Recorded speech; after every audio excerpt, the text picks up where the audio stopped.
Hello, and welcome to the Cancer Journey Show. I'm Sherry Ann Tom, And I'm Carrie Lehman. and we are the Cancer Journey Institute. And we created this show because we wanted a way to describe and explain what Cancer Journey coaching was. Now, we have words for them, of course, and those words are that what a Cancer Journey coach does is work with the inner landscape, the emotions, the thoughts, the stories, and the spirit of the individual. And we know that to be so important during someone's cancer journey and, of course, beyond.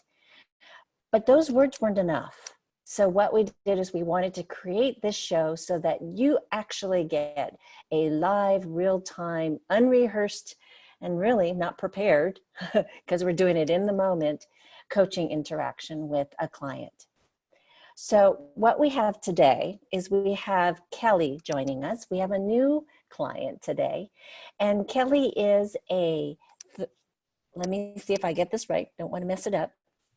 She's a nurse and a stage 3 colon cancer survivor. And she has willingly offered to be our client. So just in total transparency, Kelley came to us as a client and then was so impressed with the power and the impact of Cancer Journey coaching that she said, I want more of this. And so she is currently in training. Actually, she's finishing up her training and going through the process of being a certified Cancer Journey coach. So we are so excited about having her here, because one of the things that's really important to her is being the example of a healthcare professional, specifically in the cancer arena, helping other people through their journey using these skills. And she wants to be the model for other healthcare professionals, especially in, again, the oncology field, to have these tools, to want these tools, to gain these tools. So one thing I want to say too is that Kathy will be rejoining us at some point. Yes.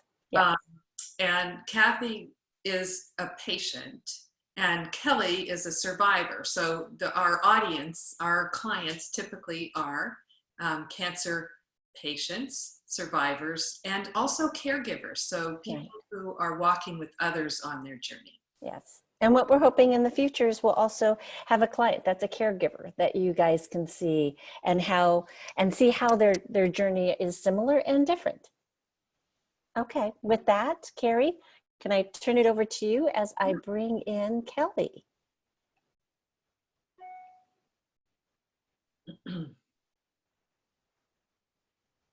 Great. And Kelley, if you would undo your video. Yes, there you are. Yay! And I'm going to disappear. Okay. Back. Okay. Hi, Kelley, darling. Hi. Do you want to start with Pesh or will All right. Physically, I feel like I'm a 9. Emotionally, about a 5. Spiritually, 10. Hope, 10. And the word is vulnerable. Vulnerable. Okay, I have a feeling that it has to do with what you're going to get coaching on today. Good guess, yes. So what do you want to have coaching on today? Well, with having cancer and moving so quickly through treatments and everything like that, I have not had a chance to just sit back and reflect on the different stages on the cancer journey roadmap. Mm-hmm. And there's one stage that I'm not at peace with. And that's right around was initiation phase. So that's like right after surgery, right after I had half my colon removed. Just that fear that somebody's going to ask me about my cancer. Mm-hmm. I was kind of like I'm feeling right now about being out here talking. It really brought me close to that uncomfortableness, being transparent, being vulnerable. So I love to take on challenges. I love to go through where I'm scared, but I'm really feeling it. So you're in touch. The vulnerability of being on the show tapped you into the vulnerability you felt when you were in the initiation phase of, or stage of the Cancer Journey Roadmap. And so the initiation, I'm just saying this for context purposes. Right. So there's the Cancer Journey Roadmap starts with the call, then it goes to initiation, and then the pit is down here, and then it goes up to allies, breakthrough, and transformation. So we're talking about initiation. So what is it that you want today, sweetie? What would you like? I'm going to be at peace with that time in my life. I want to have a greater understanding of the I don't know what you'd call it, a wall that goes up that says, don't anybody ask me about my life. None of your business. Get out of here. Mm-hmm. I want to not be so reactive when I think of that time period. I want to be at peace. That's so interesting. So, so you feel it's almost like there's a part of you that goes, nope, don't want to, that kind of shuts everything down when you want to go talk about that or look at that time in your life. And it seems like, so what happens? What is the shutdown? You mean, how does it feel in my body, or? Well, what I mean is what triggers it? Because what I'm perceiving is that there's a reason. There's a reason. Like, why is she, that you who's back there, why does she do that? Yeah. I mean, because I wanted help so bad. I mean, I'm getting a picture now. When I was in the support, I'd go to the support group, and I'd get mad because people talked about cancer. I was at the cancer support group. Cancer support group. How dare they? And I was even more angry because it was in the cancer center with the word cancer. It was so where's the trigger? The word cancer. Yeah. Yeah, and feeling the depth of my feelings when I felt so stripped wide open from surgery. Mm-hmm. That I just wasn't in touch with my power. I was so scared, and so didn't take much to make me even more scared. Yeah. So I feel like we need to go get her, you know? So you don't have to close your eyes, but if it helps you, just to go to her and just tell me where she is and what's happening for her.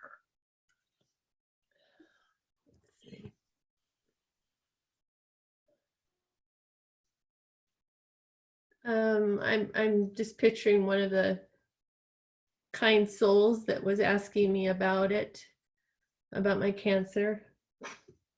And I just feeling, what? Are you at a support group? Or are you? Yeah. Yeah. And wanting to relate with me. She had a similar cancer and wanting to connect, and I'm angry, and I feel like I'm a barking dog. It's my little dog. I was just really sensing there's probably a lot of feelings going on, and you mentioned fear, but anger feels like one of them too. Yeah.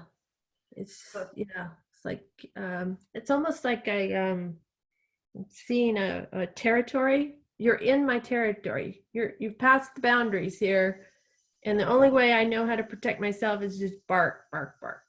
Yeah. Yep. Yeah. So she had some boundaries that were getting crossed. Yes. And she felt angry and probably a bit helpless about it, I would imagine. Yes.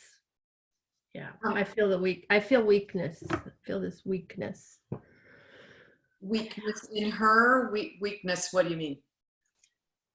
I actually feel a physical weakness.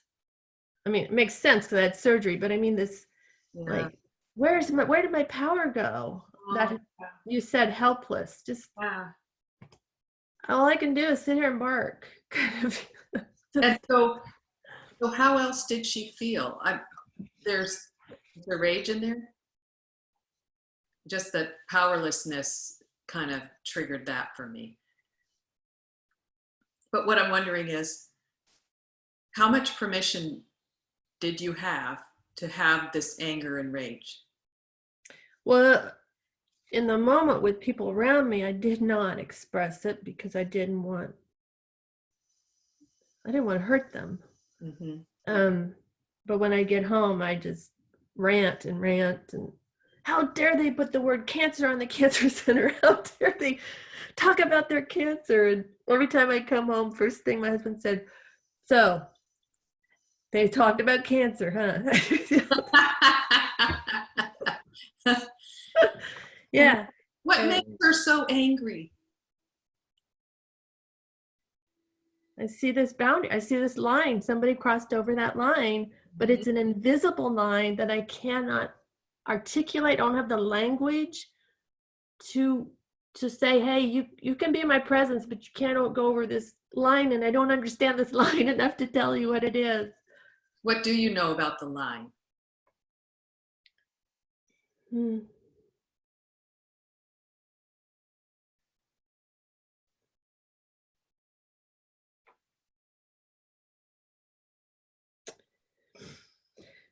Oh,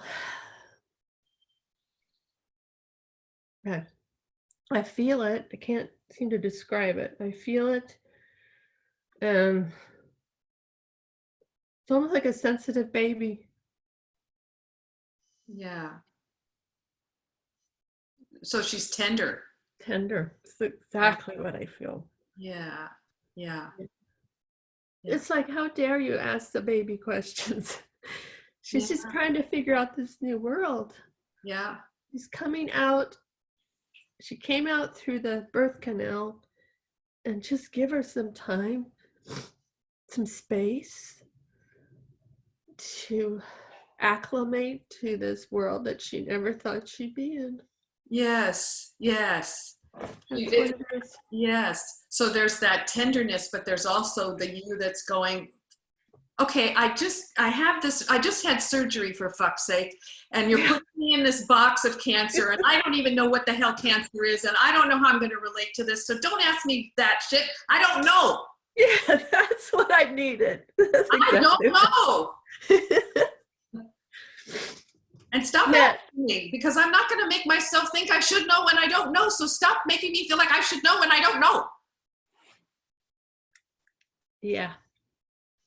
Yeah. How's she doing right now? Well, she's happy because she has an ally that she needed. But I can look back and reflect and bring that energy back there with me. Yes. Yeah. Now I have greater understanding. And then I also see another part just came to me, is that to be a nurse and to be when I used to work in a hospital, and when you see people with different diseases such as cancer, one of the ways to protect myself, and a lot of my colleagues will say, we're so thankful we don't have that cancer or whatever disease, and we'll never get it. This false sense of protection, just to be able to go from one patient to the next. Right. It's not going to happen to me. Every single thing that you're exposed to not take it on. That you have some semblance of protection and choice about all this. Yes. Yes. So are you seeing a connection between those two? I do. Well, what I see is my world was, I had this false belief, I'll never get cancer. Right. Exactly. Like I'm not human or something. Right. No. But it was just a way to protect myself as a nurse in my mind. And then it was a shock. A shock for anybody, but it took me into this, then what is the reality here? Right. So she broke the rule, she felt betrayed by the fact that word, that C word, was being used for you. It's like, what the hell? This isn't supposed to happen. Yeah, it didn't fit. It didn't fit with me anymore, and I just could not allow. I didn't accept it. Yeah. What am I doing here in a support group with people with cancer? Very weird. At first I was feeling a sense of betrayal almost, but I don't know what's the emotion that you're aware of. Well, shock was the emotion. Mm-hmm. This false belief of what my world was suddenly, I just couldn't find it. Like a baby that was born and is trying to figure out, well, I thought I knew who I was, and I don't know how I am in relation to cancer. Yeah. So, And just your description of that and of being in initiation is it's so keen. I mean, that's yeah, such a, what we have in initiation is that total overwhelming shock. yeah. And then everybody's throwing things at you and expecting you to know and make decisions. And it's like, wait a minute, I need to take this in. Yeah. So what does that part of you, it feels like, what does she need and what do you need? The pacing, to be in to feel my pulse, to feel a rhythm. Like I had first talked about, it went so fast, Yeah. and now I can slow it down. And what do you want to give her? Just the sensitivity and holding her, like, I mean, I have this on, like you'd swaddle a baby, to swaddle me Mm. with comfort. Mm. And do you see that in your mind's eye? Do you see her being held? Almost Yeah. like like kind of rocking her. Mhm. Yeah. Yeah, I feel peace.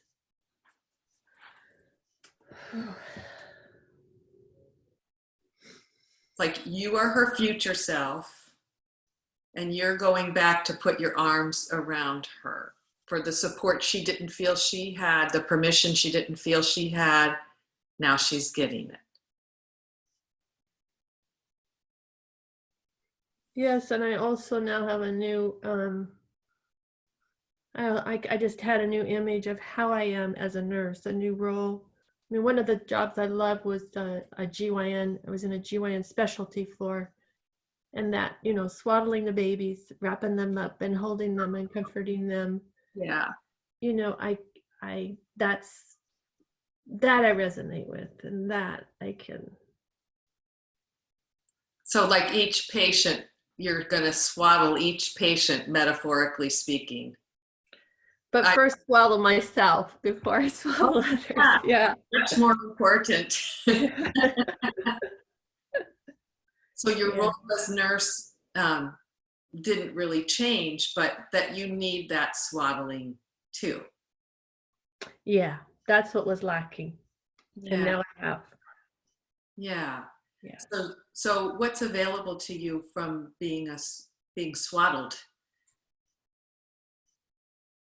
What's available to me is, I feel grounded. I feel like I have direction now. I don't feel like I'm going through life. I mean, in relation to cancer, there was this aimless, like, okay, all I know is to find ways to stay healthy and to get through this. That I didn't want to come from a place of fear. I wanted to come from a place of living life. And I feel that now. I feel more in touch with life. Yes. Yes. Mm-hmm. And like you have more of yourself because you reclaimed this very distraught you in initiation. Yeah, I reclaimed. Yes. Like you took some of your power back. She's no longer in suspended animation. Wow. Yeah. Yes, wow. That's a really good description. I had suspended that part of the journey. Just kind of waiting. Yeah. And now. Well, it makes so much sense, Kelley, because it was like it was trauma there was trauma. And so when there's trauma, you do that. We, by necessity, kind of put a bubble around that person. It's really a part of our soul just kind of sits there and waits for when you do have, you're better equipped to go back and heal that. And you are so well equipped. And you just did that. Thank you. Yeah. Thank you for all the tools you've taught me, which is a big, big part of why I'm so equipped now. Yeah. Thank you. You're so beautiful. Mm. You are such a healer. You know. Mm. So tell me, what's one takeaway from this session?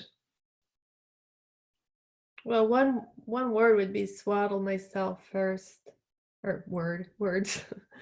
Some people put an oxygen mask on first. You're going to swaddle. I'm gonna swaddle. Yeah. And what's one word for where you are now? Power. Empowered. Beautiful. Mhm. Thank you, darling. Thank you. Thank you, Kelley. So now, that was lovely. And so now you would just mute yourself and turn your video off. Thank you. Now we're going to talk about you without you even. That was such a lovely session of recapturing who Kelley is and bringing her forward. So let's just talk a little bit about what happened in that coaching session where Kelley started off in vulnerability, and it just felt like there was something that was undone, that she was still being triggered, and she couldn't figure out why. And so Carrie, for a moment, needed to go back to kind of reclaim the Kelley that got wounded, and to basically swaddle her, because that's the wonderful word that came out of it, but to put solve on that and to discover what was it that had you in suspended animation and why were you so triggered. There was a little bit of a future memory where she is in her future and she could look back and say, what is it that you needed? What is it that you want? And then bringing that forward to the current moment and letting her heal herself here, which also subsequently healed that part of Kelley back then. Yeah, it sounds kind of complicated, but it didn't feel complicated in the moment, because it just, we were retrieving parts of Kelley, so a part of Kelley, so she could love herself even more, because that's right. I know about this client, you and I both know about this darling person, is that she's really great and very committed to loving herself. Right. And what was so clear is that it left to her own devices, she immediately knew that she needed to protect herself. And yet she's the one who took herself to the cancer center and to the cancer support group, which is so ironic, is that she wanted the support, and yet she wasn't ready yet, but she still put her, what did she say? I like to push the edge. She's here on the show because she's like, it's scary, but I'm going to do it anyways. It felt like that was still part of her. But now she knows, when I put myself in these situations, how I'm going to be going forward. I have to swaddle myself up first. I get to go into these strange and challenging and sometimes scary situations, but if I swaddle myself up, I feel held. I feel that protection that she felt like she needed back then. What else did you notice, Carrie? Well, just the how when we're triggered by something, that's not to be stepped over. Right. It's like, something's bubbling up, and even if it seems trivial, or we have a tendency to want to just dismiss it because it's not big enough or whatever, but it's just niggly. It's like I'm just thinking about stepping over nothing. Yes. We don't step over that trigger. We go back and we look at it, because it turned out, was somebody that really needed her attention. Right. And I believe that And I even think we saw it is if we don't heal that part, that wound, that trauma, as you say, it will show up again. So it just feels like when she said empowered, and when she kind of does this thing with her uh, jaw, it's like, yes, I am taking care of me. And in doing that, I'm not giving my power away, and I'm feeling empowered. Yeah. Yeah. Your microphone is being a little clicky sometimes. So just, whenever I guess Okay. you touch it or something. I get too excited and get handsy. Yeah. So thank you, Carrie, for doing such a fabulous job. I want to let our wonderful audience know that this is what's possible with Cancer Journey Coaching. And while we did go back in the past for just a moment, it still was in service of moving forward in our powerful life right now. So join us again next week, where Kelley's going to be back, and we'll see where she goes and where she is from there. We love having you. We love doing this show. And just remember, you are more powerful than you realize. See you next week. Bye for now.